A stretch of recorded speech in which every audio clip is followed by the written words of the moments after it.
We had a collaboration with some Chinese scientists. Here we have a vaccine. What is the problem?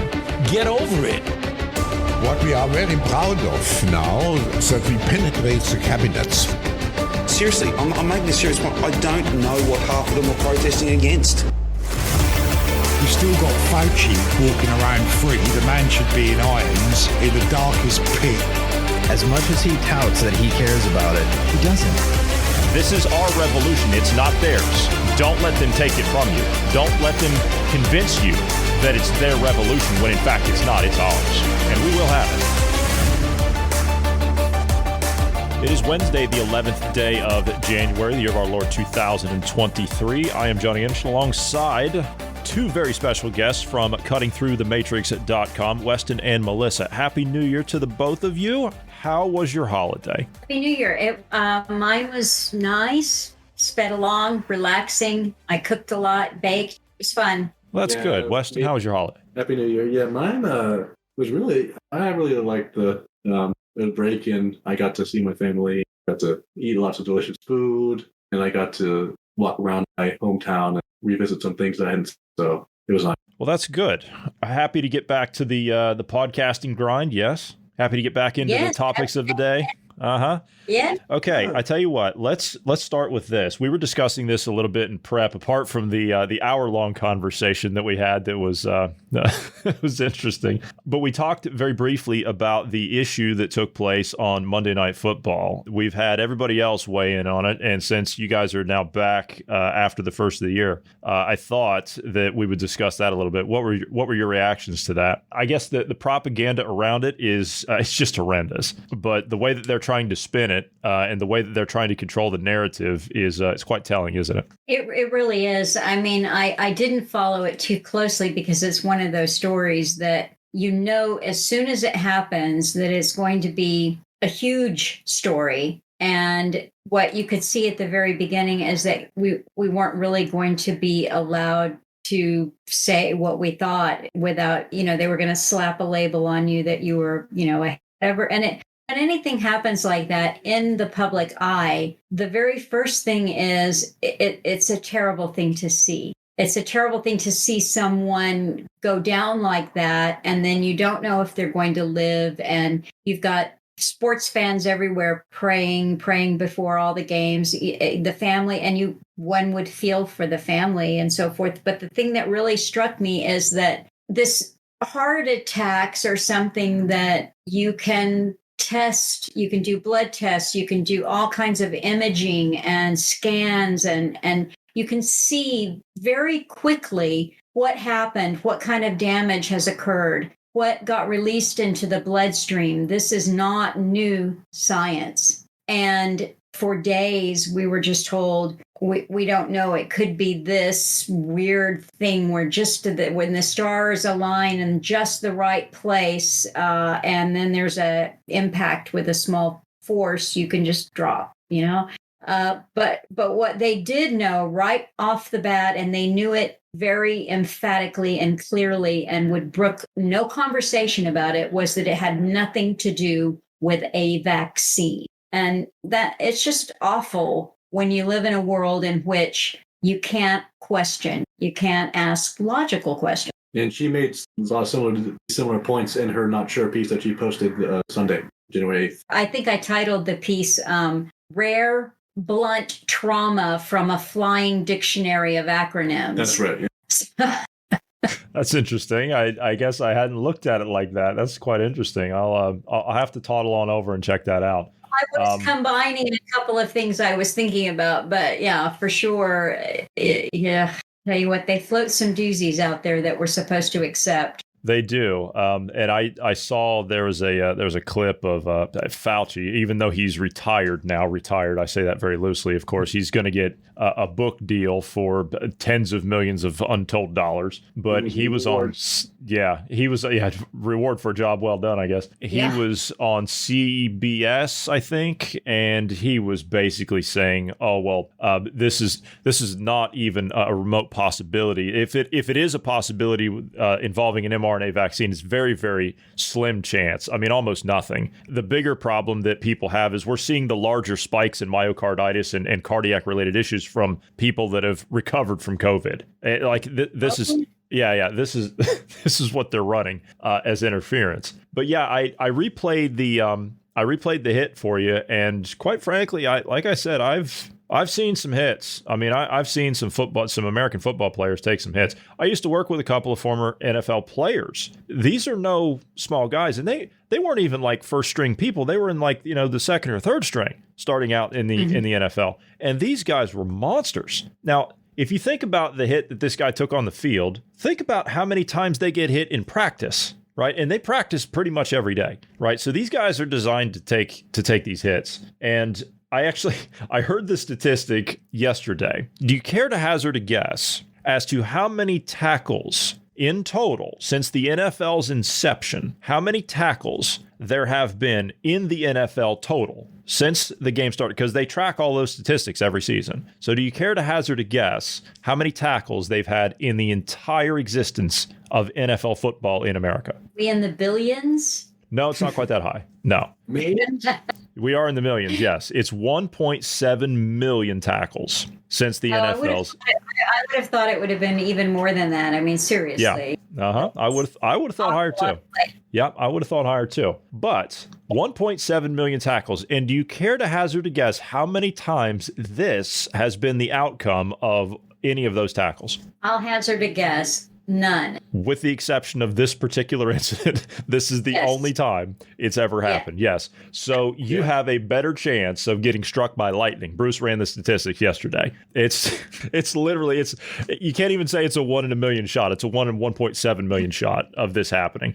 And it's not as if this was because they're trying to run this thing, and I remember you saying that they're trying to run all this this side track of everything of he got hit in the chest and it stopped his heart or whatever. Okay, maybe if this were one of those hard hits, and I mean hard hits. Like I said, I've seen American football players take hits so hard they've had their helmets knocked 15, 20 yards down the field. If it were one of those and the guy got absolutely rocked, I might believe that, right? I might believe that stopped his heart. It would be a better sell. I'll just put it that way. Mm-hmm. But when it happens a second time, when you're in the ambulance on the way to the hospital, that right there should be the big tell to everybody. They don't mention the second time that it happened. They worked on that poor man out there on the field for 10 minutes to try and resuscitate him. So it was horrible to watch. It was absolutely horrible to watch. But again, I don't buy, and I saw another one this morning. Let me pull it here. Former footballer, again, we're seeing these every day now. Former PSG footballer and Olympic champion, Modeste Mabambi, dies age 40 after heart attack. So we're seeing this every day now. So I don't buy that Mr. Hamlin took that menial shot and that's what caused it. I just don't buy it. I was talking last week about these. It's extended to what do you call these people that do these videos? I don't want to call them like actual like influencers, but that's kind of what they are. Former professional trainers that have worked with professional sports teams before in the United States. I follow some of the work that they do. They have like YouTube channels and things for fitness because I'm a big fitness person. I'm in working out just about every day, and so I'm always looking for new techniques and new things to adopt to help me with my own personal development.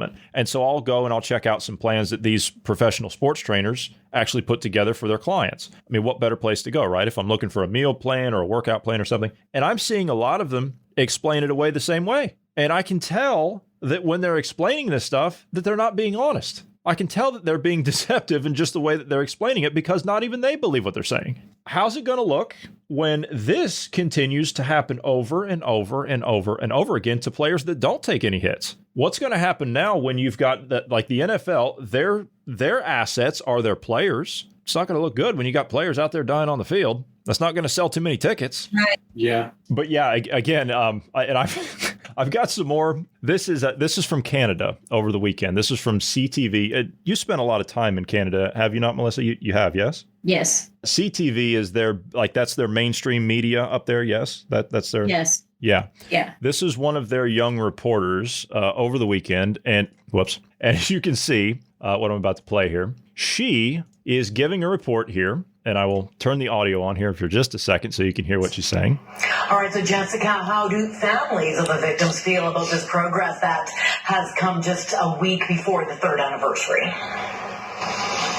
Well, people we spoke with say they were happy that something is being done, but this is something that they've been asking for since day one. So for them, this is about 1,000 days too late. Now, Nariman, looking at after the day, families are pushing the feds to. Sorry, Airman, I'm not feeling very well right now, and I'm about to. Okay, we'll come back to me right now, and we'll make sure that Jessica, you are doing okay.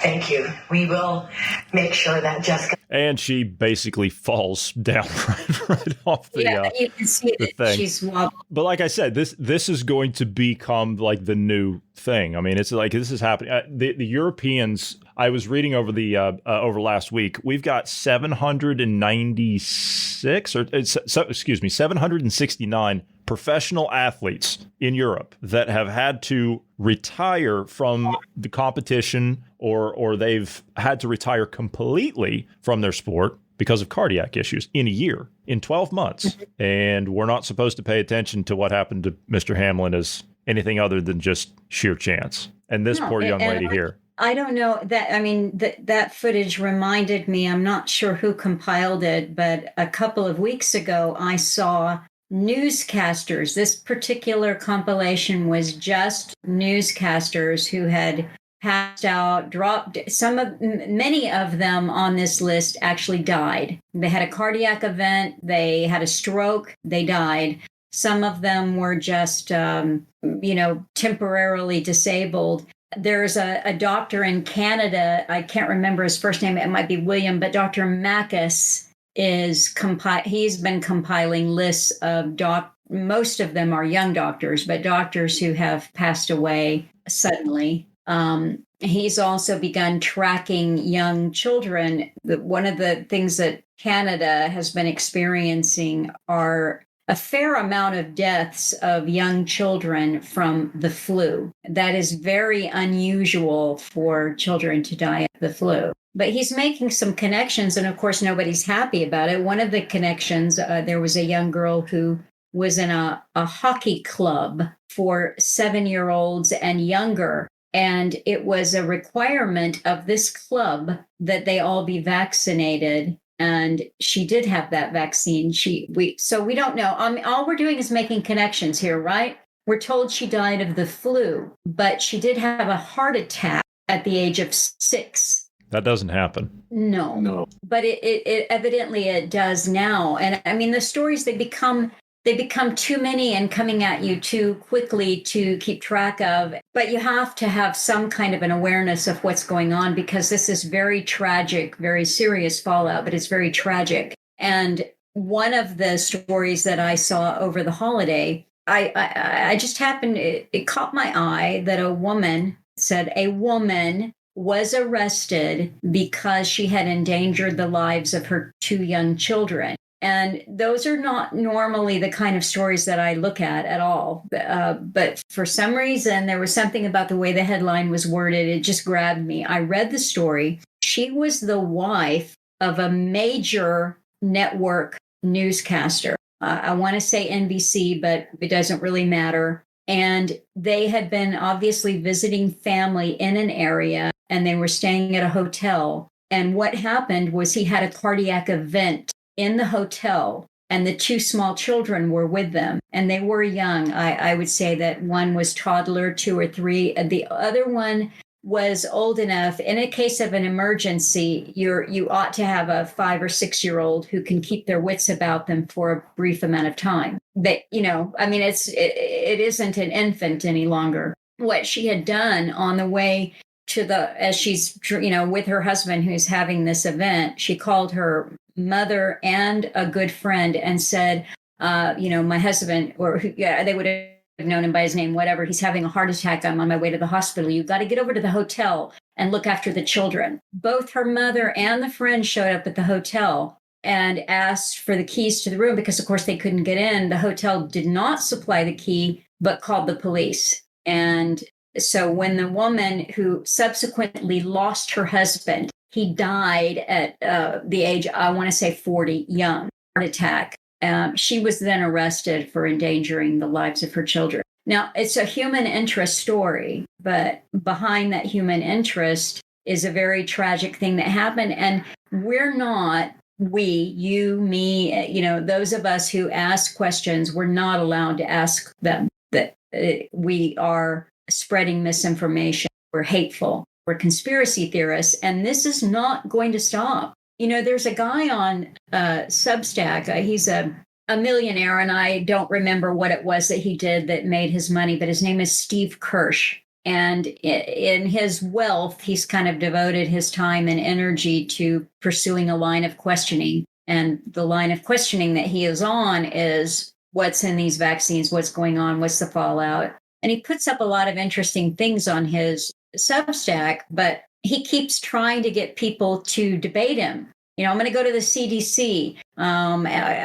offering $1 million if you'll provide this. He does one of these stunts at least once a day, sometimes 2 or 3. He's trying to put his money up to see who will bite. Surely someone will come forward if the stakes are high enough. But kudos and good on him for trying. But what we're looking at is a must be. And it does not matter. Alan Watt was very fond of saying facts don't matter. And his logic is if we can just prove, if we can just show, if we can just make this connection, but we're not even allowed to ask the questions that would prove this out. No, as you say, it's spreading misinformation and disinformation, and you're the conspiracy theorist, and no one's got time for you because you're not following science. You're not following credible sources. That's what the agenda is that's being pushed. And if you look at this new pandemic accord that's going to come out of the United Nations, it's exactly that. And if you notice, all of the talking heads and all of the usual suspects, be it mainstream media or guys like Fauci or Gates or this whatever at this Klaus Schwab, any of these things, they're all pushing that same talking point now, saying, well, we've got to crack down on misinformation, disinformation, the conspiracy theories, the misleading health information, all the rest of it. The reason they're doing that is because in 3 weeks is when that pandemic accord is going to be put together by the World Health Organization, and they're going to pass it. It's not going to be ratified by any government. They're just going to ram it through and say, the hell with you, we don't care. Because, as you say, the facts don't matter. And they really don't. And this is for people, especially the STEM mind, your science, technology, engineering, maths mind, wants to ask logical questions, and they want to apply, what is really truly the true scientific method to what's going on. And that is not allowed. It isn't going to happen. This is, somebody asked me what I thought about the unfortunate football player and the event that happened at that game. And I said, look, it wouldn't matter if they brought the vaccine out on the field and vaccinated him in front of millions of people, and 5 minutes later this happened.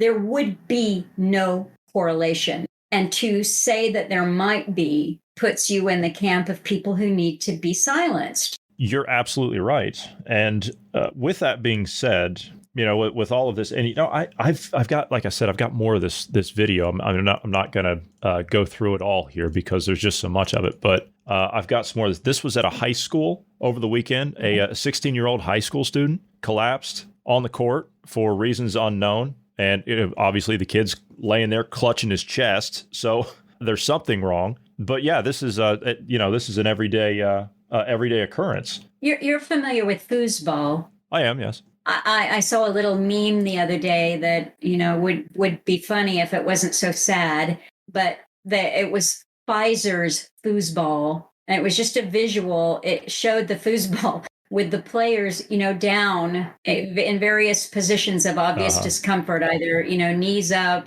clutching their chest, It's Yeah, I did. I did run across that. And then, of course, USA Today, just a couple of days ago, they're running stories like this now. Cardiac arrest can happen to children. What parents of kids in sports should know. And, I was looking at this last night, and Bruce and I were talking about this offline. And I said, you know what? I grew up playing sports. I was no stranger to sports. I played in the U.S. Forgive me, European listeners. I played soccer in the U.S. when I was a kid. I played baseball for 14 years. So I'm no stranger to sports where you actually run a lot. I ran cross country. I ran track. I did all that stuff. I played basketball. So, I mean, there was a lot of cardio growing up as a kid. All that running, all that time that I spent with teammates that were doing exactly the same thing, all those years, not one time do I ever recall the conversation ever being made by any of the coaches, hey, this can be a problem for you.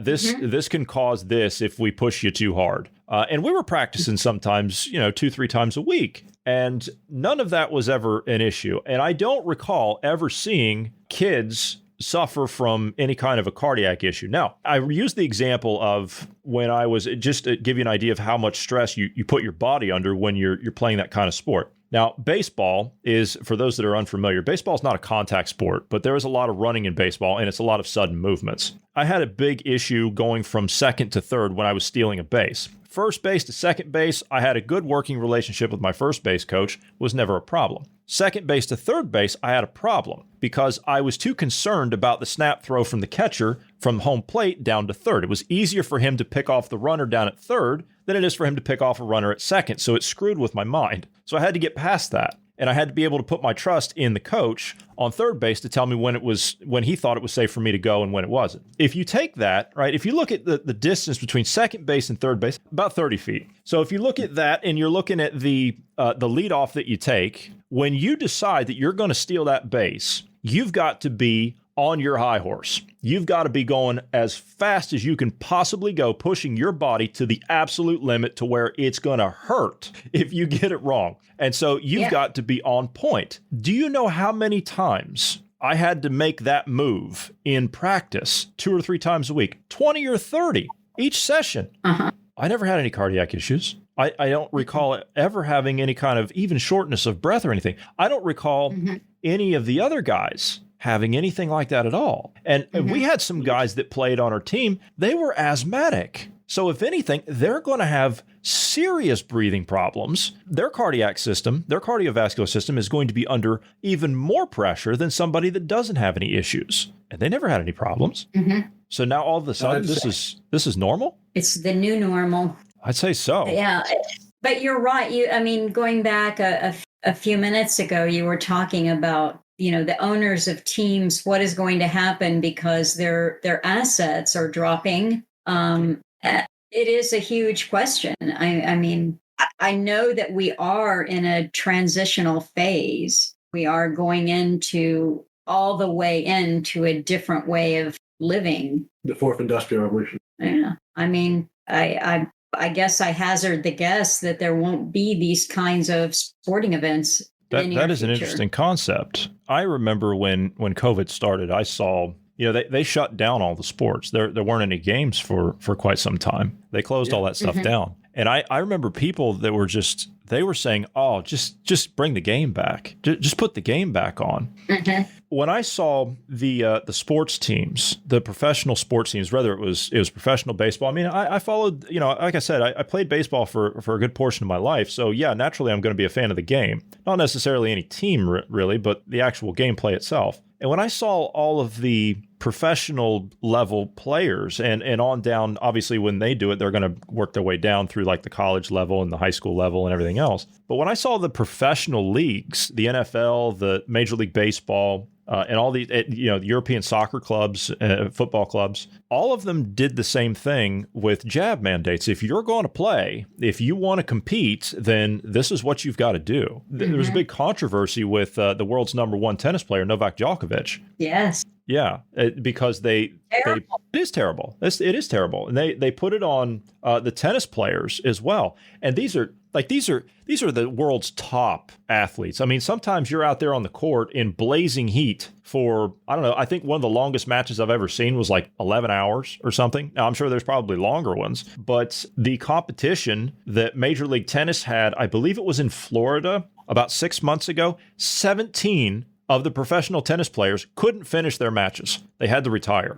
So when I saw these companies, I guess that's what they are. When I saw these companies, these professional sports leagues mandating this on their players, I thought to myself, not only do I not want to be involved with whatever company and does that to their assets, they wanted to mandate it on the people that were coming into the stadiums. You know, they wanted to say, well, if you want to come into our facility, then you've got to be vaccinated. Do you remember that? The New York Yankees. I followed the New York Yankees for like 20 years. The New York Yankees said, if you get vaccinated, then you can sit over here in the good seats. If you don't, then you got to sit back there and you've got to wear a mask. If you get vaccinated at the park, we'll give you free parking for the rest of the season. We'll give you free concession stand trips. We'll give you season tickets if you want, if you get vaccinated at the park on the big screen. And I thought, I don't want to be a part of any of this.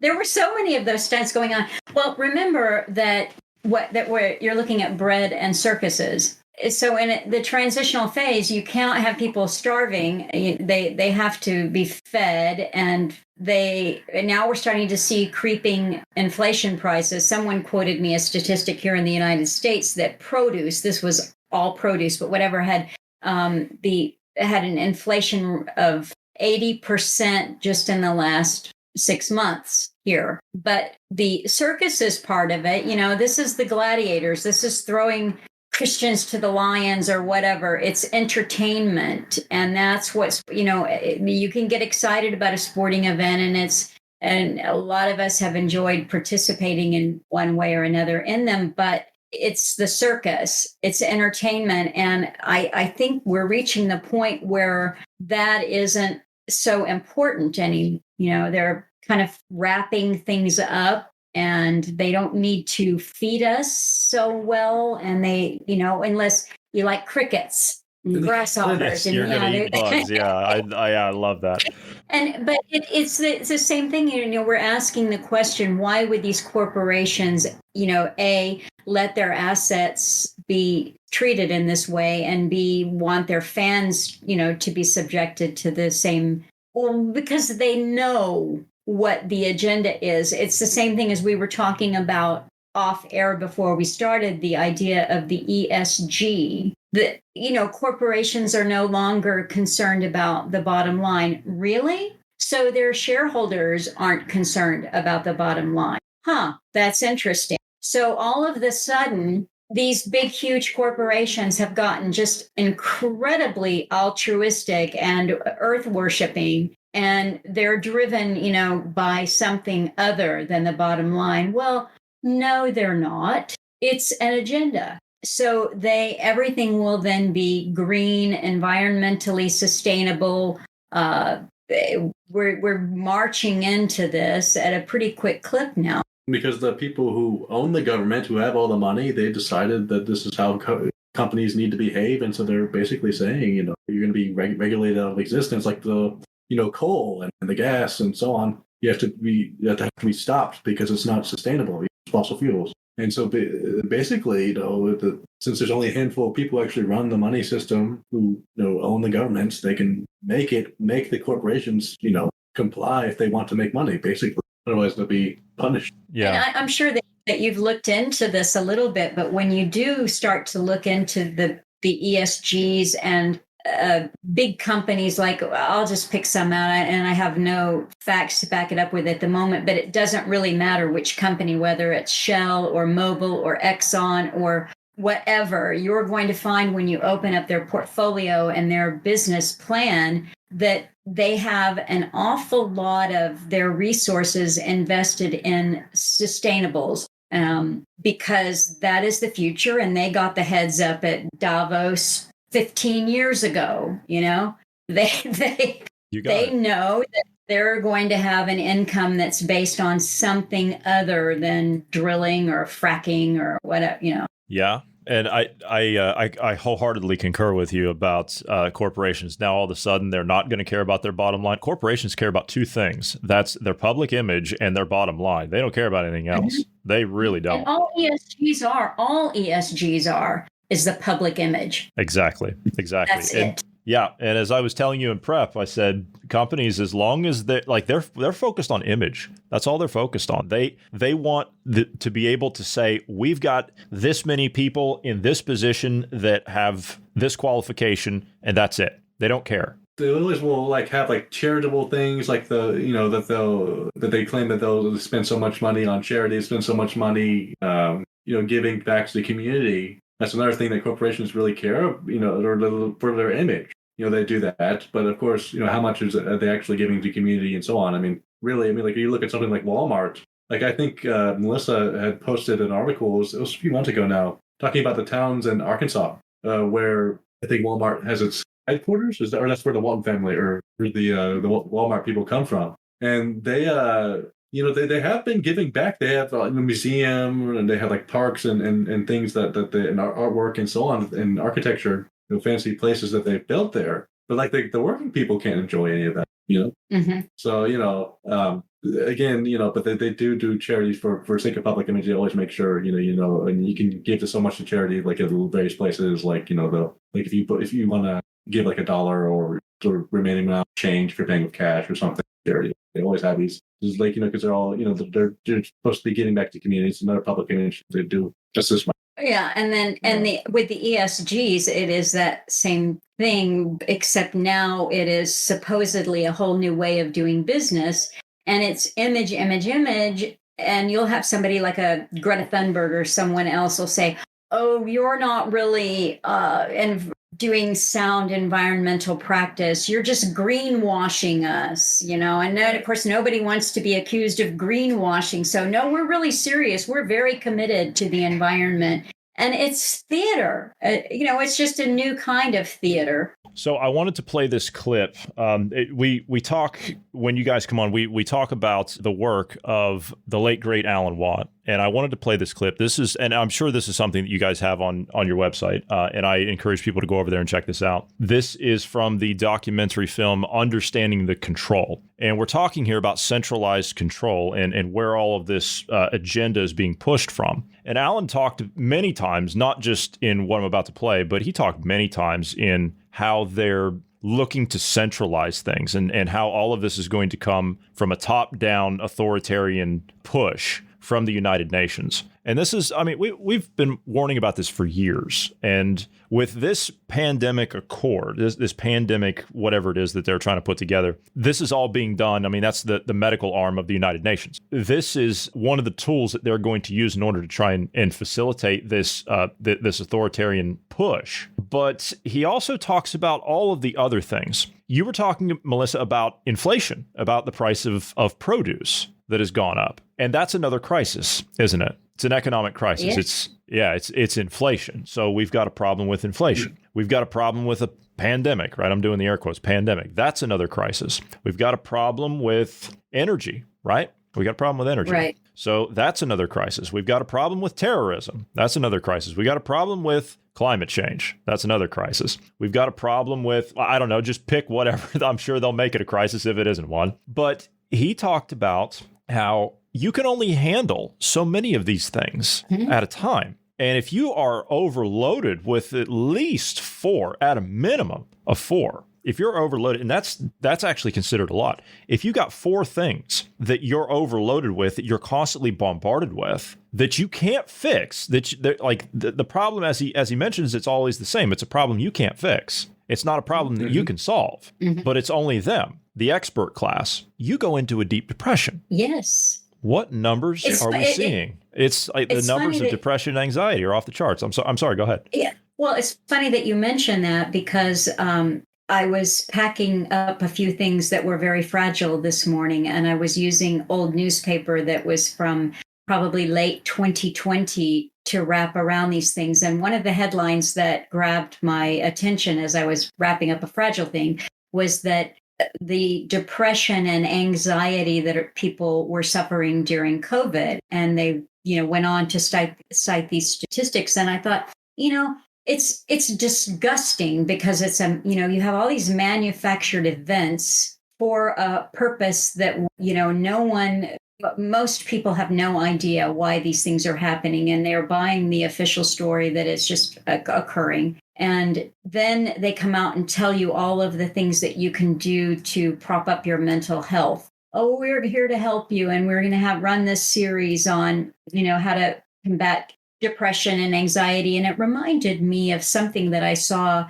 during the height of the pandemic. Alan was still alive, and we were looking up something on YouTube, and it was very important. I don't recall what it was, but it was what we deemed to be very important. And it had like 3 viewers or 6 viewers, But next to it on the side, there was some woman who was showing how, how to bake a cake during the pandemic, and, a chocolate cake. And it had, 2.5 million views on her cake baking instruction. And all these weird things that happened during the pandemic when people were locked down, all of a sudden, house plants became all the rage again, and everybody had to have a house plant. And I thought, what you're seeing there is people trying to help themselves through depression and anxiety. They're nesting, they're feathering their nest. They're trying to take giving themselves comfort food and comfort pastimes. But you're looking at a really evil plan. And then the programming, the indoctrination that tells us, well, they're there. Don't feel bad. Bake a cake. And this was talked about decades ago, really. In the future, changes are going to start coming more rapidly, and it's just going to mess with people's minds. They're going to go crazy. It's going to make them really sad because there's no sense of permanence, and they're losing all the things that they used to be familiar with. And that's it's a future, so it's a shock. And for people, and I think that's exactly what we saw 2020 was massive shock, and people need some way of coping. Although a lot of people didn't cope with it, and they did end up being very depressed, suicide, or even commit suicide. Yeah. So I know. But they've written books about this decades ago, talking about how we're going to have all these rapid changes in the future, and the future shock was one by Alvin Toffler. I want to get to this clip here before we run out of time here, but I want to get to this clip. Okay. And again, no, I like both your points. You're both spot on in setting that up. But again, now Alan, for those that are unaware, he's going to tell a little bit about himself. And this is about 7 minutes long. But again, everything that he explains it. And as I was telling you both in prep, I said, this is from 2010, and I'm watching this over the weekend because it popped back up on one of my timelines, and I'm like, did he just do this yesterday? Because that's certainly what it sounds like, and you'll see why. I'm Alan Watts, and I've been following politics and geopolitics for a good part of my life. I didn't start off deliberately going out to find out everything that was possibly going on. In fact, I had no idea, to be honest with you, how vast the scale of an agenda, political agenda, is when you're bringing in a global society. Wars have many different purposes. Economics is only simply one big part of it, but cultural change and the building of empire through the defeated nations joining in leagues. Every country was basically signing the same laws, and had been in my whole life, at the same time, that affected their societies. Laws were introduced and bills were introduced unbeknownst to the people in those countries that it was being introduced in their neighboring countries or even across the water somewhere at the same time. I realized there was already a governmental control, obviously, that coordinated all of this, and it led me into the United Nations. For every single department of government you have on a federal, local, county, state, provincial level, the United Nations had an equivalent department to deal with everything. It was already set up, in fact, to be global government.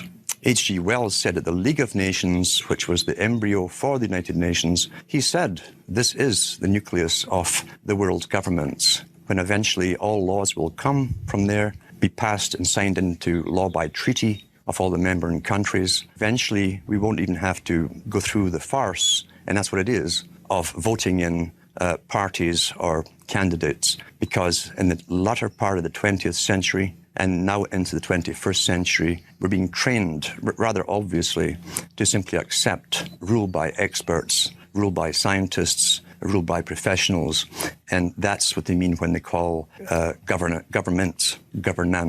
That's the term used.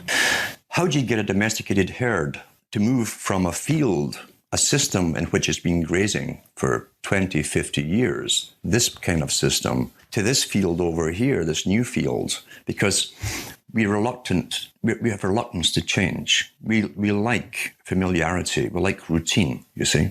You do it by various techniques, one of which is revolution. Most revolutions are bloodless. You have cultural revolutions, sexual revolutions. Along with that comes the music revolutions, etc. These literally are designed to alter and direct culture, knowing what kind of culture they'll have at the very end of it too. They know exactly what kind of culture they want to come out of it. You also can do it through crisis creation. Crisis after crisis has been hit on the people of the world since 9/11 happened.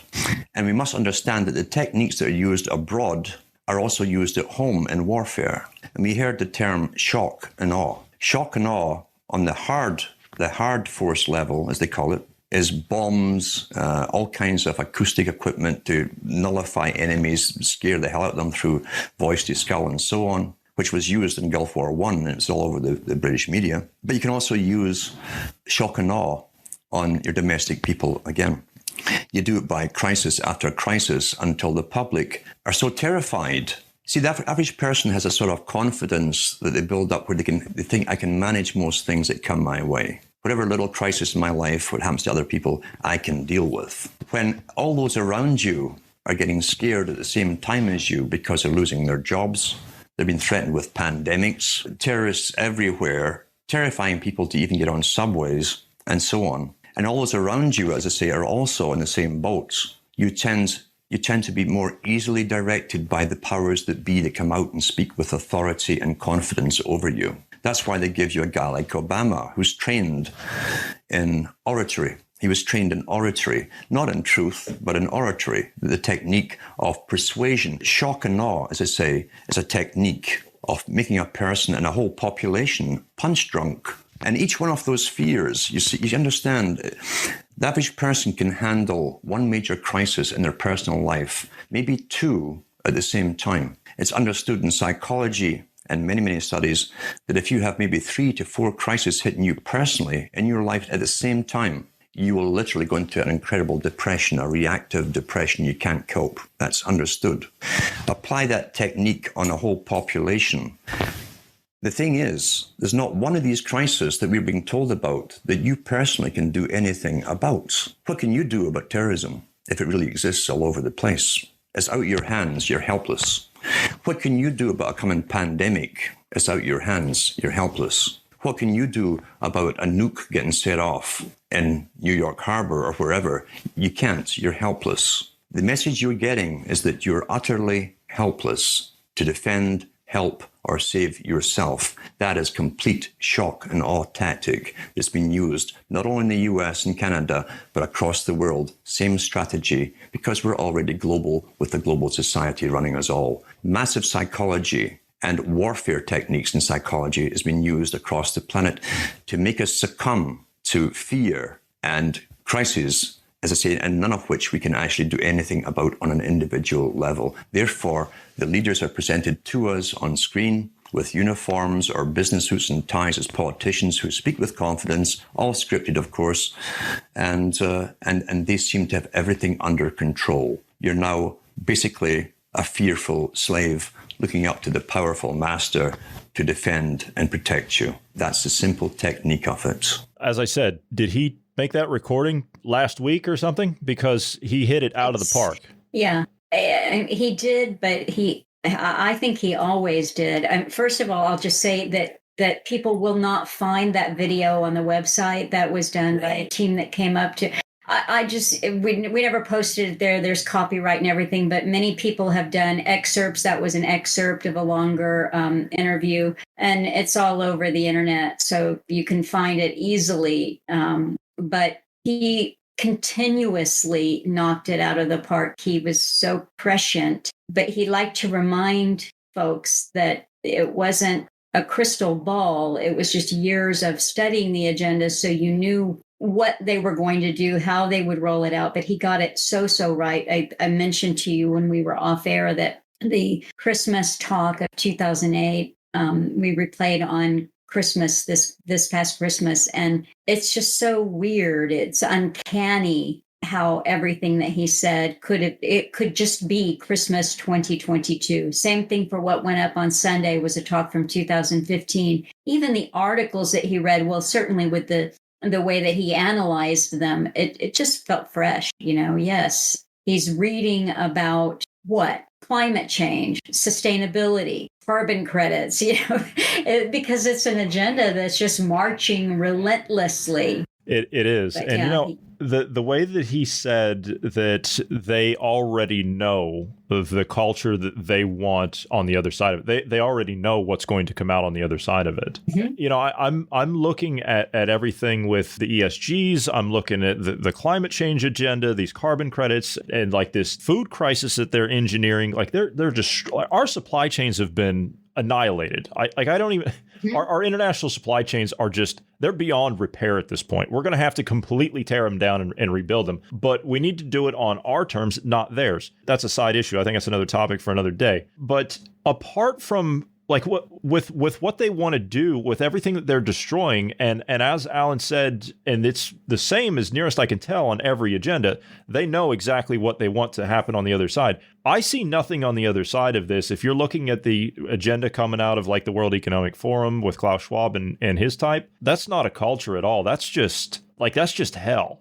I made a slip up of words yesterday and I called it like a stale life or something. That's got to be the most boring, miserable excuse for an existence that there ever could be. Alan would say it's existing, but it's not living. Right. Yeah. Yes. He would say that's absolutely that. It's not like to, and I heard this morning from somebody that I know, and he said existing is going to be a luxury if this is allowed to continue. He's not wrong to that extent, but I don't see that as being like, yeah, you're alive and you're breathing, but you're not living. You're not living at all. If you look at this 15-minute city that they're now pushing, have you guys looked at that? The 15-minute cities? Yes. Have you seen that?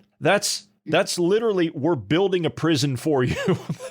That's what they're doing. They're building a prison for you, and it follows along with that Ectolife promo that I showed you a few weeks ago, where they were talking about your zone, your building. You're not going to leave this, and that's exactly what it's designed for. Is that? But that's not any kind of culture that I can see. I don't see any culture in that whatsoever. No, in a city not that far from here, they're advertising that Dallas, Texas is going to be, a premier smart city. And they're, shaping it to be this premier smart city. And now they've been talking about this on and off with Toronto. Toronto had Google up there a few years ago, and then they kind of backed away. But now they're talking again about all of the smart things that they want to do. And an interesting thing is, if you, Weston was reminding me that COP27, that's the Conference of the Parties, that's UN's climate change. They met in Egypt last fall, and this fall they're to meet in the United Arab Emirates. And he was reminding me that a lot of the really slick, state-of-the-art, smart cities and green agenda kind of programs are happening in the Middle East right now. But a smart city is a panopticon. It is a prison. Yeah, it is. The control grid. It's smart for the prison guard. Isn't smart for the inhabitant.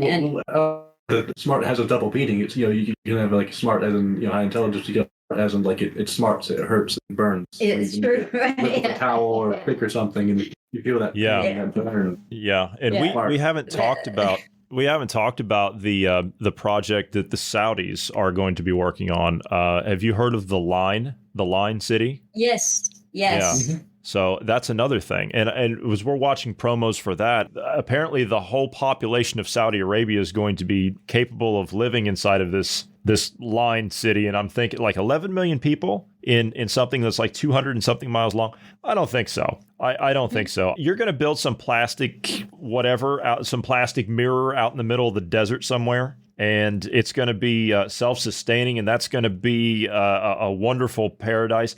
I don't think so. I was explaining yesterday. Come on, Johnny. We're stackable. Humans are stackable. They're just going to stack us. Yeah. Keep piling us up. Yes, we'll be like the pod people. Yeah, you got it. I was talking yesterday about this digital currency. I mean, that's a key component of what they want to do, and it's also on the agenda at Davos this year. And that is the central bank digital currencies. They want to start rolling these things out. The Chinese central bank head, well, at least one of them anyway, made a public statement last week and said that this digital yuan that we introduced, even with their social credit system, they say that it's basically just been a giant flop, and they don't know what they're going to do. The country of Nigeria, who was I want to say it served as a bellwether, more or less, for what a central bank digital currency would do. And the reason I say that is because they were the one nation on earth that had the highest uptake and usage of cryptocurrencies. So they took to it, but when it came to digital currency that was issued by their central bank, it was largely rejected. And when I say largely rejected, I think it was adopted by 1 in 25. Which was basically, that's a giant failure. I made the point yesterday about the central bank digital currencies. I said, you might be able to get a few people, as in like a few, organized crime cartels and things like that. But I mean, what does the criminal underworld operate off of? Human traffickers, drug traffickers, gambling throughout the world. What do they all operate on? Arms dealers. Cash. Mountains and mountains of cash. This is a fight that these central bankers, once they have it, are not going to want it. Because these people that are involved in this type of business, shall we say, they will hunt these people down to the ends of the earth for stifling their business opportunities and making a name for themselves. So I don't see that. I don't see that working. Now it might work for. Yeah, go on. Just put a little idea in my head. But many years ago. And I will say, before I was listening to Alan, I was traveling somewhere, and I always like to get a book at the airport. That's my plane read. And this one was on money, the history of currency, and it was U.S. focused. Anyway, I don't remember all of the details now of the book. It's been many years since I read it. But what struck me was that before the U.S. had their currency federalized and centralized, what you had was many different kinds of currency in regions. And you would you travel on horseback from one region to the next region, and you really have to swap out your cash for the next area's currency. And I don't think, the criminal mind has always been 2 or 3 steps ahead of me, but there's another book that was written by a fellow, Friedman, I think was his last name, but it was called Red Mafia. It was about the influx of Russians into specifically Florida and New Jersey at the time that he was writing. Now, an interesting and sad thing, and just a question is why or how or what went on, but this wasn't a popular book, and not very long after it was published, the author died at a relatively young age. He'd been digging hard and long to uncover all of this. But what I took from that book, one of many things, was that the criminal mind and criminal organizations are very, very good at adapting current systems to use or creating their own fringe system. And I could easily see if they couldn't adapt or co-opt or get in there and use a central bank digital currency or hack it, that what you'll find are criminal cartels with their own operating currency. And when you move from one criminal district to the next, you just basically have to, know who to swap currency with. That's an interesting point. I hadn't considered that, and of course, I was aware of the fact that we had different types of money in different regions in the U.S., but I wasn't aware of when that actually changed. When that actually when we adopted a single currency. I don't know when that was. Do you know off the top of your head? I think I still have that book somewhere. I'll have to dig around. Next time we talk, I can tell you what it was, but it was I'm not sure if it was pre-Civil War or post-Civil War, but I want to say it was post-Civil War because, a lot of centralizing of government. The United States was to be states' rights. It was not to be a federalized system of government. And so I would hazard the guess that it was post. But I'll look for the book and tell you next time. Yeah, that'd be interesting. I'm also interested in that one that you mentioned called Red Mafia. I'm interested in that. Mm-hmm. So I'll have to see if I can look around for that. But you're absolutely right. They do have a very good track record, as in the criminal underworld. They have a very good track record of adapting to situations. They're usually, as you say, one or two steps ahead of what the agenda is going to be, because the people that are in charge of the agenda on this side of the criminal operation are usually the ones that are in the higher up organizations that are telling them about how it's going to be. And to that point, like I said, I see you're probably going to get some involved in it. I do see that as a possibility. And one of our other guys here, Marty, spent a number of years out in the United Arab Emirates. And he's talked before about the royal families out there. And he said, look, these people have got so much money. They're incorruptible. It's just not possible. You can't corrupt them because they've already got everything. They've already got a native population that they basically own and control. So you're not going to corrupt them that way. You can't buy them off because they've already got all the money. They're sitting on millions upon millions of barrels of oil, which is a hot commodity that the world needs. So there's just no way you're going to get to them. They've already got everything. But he did make an interesting point. He said, you could not, if you're the World Economic Forum and these central bank types, you could not do what they want to do with a digital currency without the okay of the royalty out in the Middle East. You couldn't do it without that because they would never allow it because their wealth is threatened. So you know that you've already got them on board with it. They've been promised or given some kind of guarantees or something. The Saudis are not going to be cut out of a deal, nor are the Qatarians or the United Arab Emirates or the Bahrainis or any of them. They're not going to be cut out of that deal. So you've got them on board. But like I said, regional groups, small corner people that run a town, the boss hog types, you're not going to get them. I don't see them getting them. And I don't see them being able to mop up the entirety of the black market. Hell, they run most of the black market anyway, as it is. I mean, if you look at the online black market, the dark web, that's their own brainchild. That's where it comes from. Mm-hmm. So, I mean, we can go back to, you can go back to DARPA, who actually funded and maintains the dark web. So, I mean, we can go that route, but they operate already in the criminal underworld, and they need some type of a fiat system over there. You can't do it any other way. They're certainly not going to be subjecting themselves to traceable transactions. Yeah. Our brave new world could certainly, by design, have criminal elements in it that are allowed to operate on the fringes. And, I mean, who knows in the fourth industrial revolution how much entertainment we'll need if we're brain chipped and, in a pod stacked, several meters high. Who knows? But I think that, at least for the time being, we're going to be given some entertainment. And I guess watching the good guys go after the bad guys is a form of entertainment. I suppose so. We're going to have to leave it there. Any final words, either one of you? This has been a pleasure. Thank you so much for having us back. I enjoyed myself. Absolutely. Yeah. Weston, we will see you next week. Also, I would like to encourage our listeners, head on over to cuttingthroughthematrix.com and check out all of the great work that these fine people put together for you over there. It is an absolute treasure trove of information. If you're trying to wake someone up, I can think of no better place as a one-stop shop. So again, cuttingthroughthematrix.com. For those of you who'd like to send us some feedback, please do so anytime by sending us an email at dynamicpodcast@protonmail.com. Also, do you like the podcast you're listening to? We do love having you as a listener, and we would ask you to pass us along to 5 friends. Someone you're trying to wake up and get them to think on their own? We would appreciate it very much if you would send them our direction. It's been an absolute pleasure having the two of you here. Thank you for being here this evening. Thank you to all of the listeners. Everyone have a great evening.